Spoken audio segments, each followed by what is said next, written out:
রাখার সময় আছে। এই যে এখন ইচ্ছা করলে বুঝলেন আঁকা মাথা কাটা যায়, এরকম মধু পাবো, কিন্তু কাটলে চারটা চলে যাবে। এখন আসছে রাখার সময়, এখন ফুল একটু কম,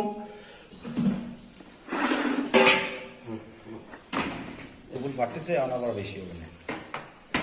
আবার কয়দিন পরে কাটা হবে? 15 দিন। এবার লিচু ফুল ফেটে গেছে তো,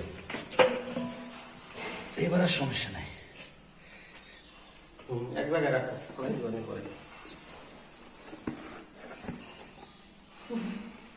এই গালাতে এরকম পাতলা হবে না, গালা হবে মোটা। নিজে আইসে একটু যশোরে থাকে, ওকে যাতে নেয় না, যশোরে থাকে বুঝছো, ওদের মধুর ভিতরে অনেক ভেজাল। ওকে যাতে নেয় না তো। এখানে একদিন ভোরবেলা আসছিল, এক বালতি মোটামুটি 20 কেজি 25 কেজির মতো মধু বানাই নিয়ে আসছে।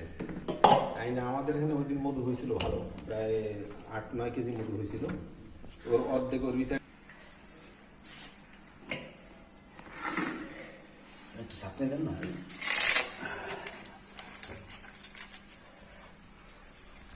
এগুলো তলের গুলো বুঝলেন, এটা মধু হওয়ার কথা না, তারপরেও হয়েছে।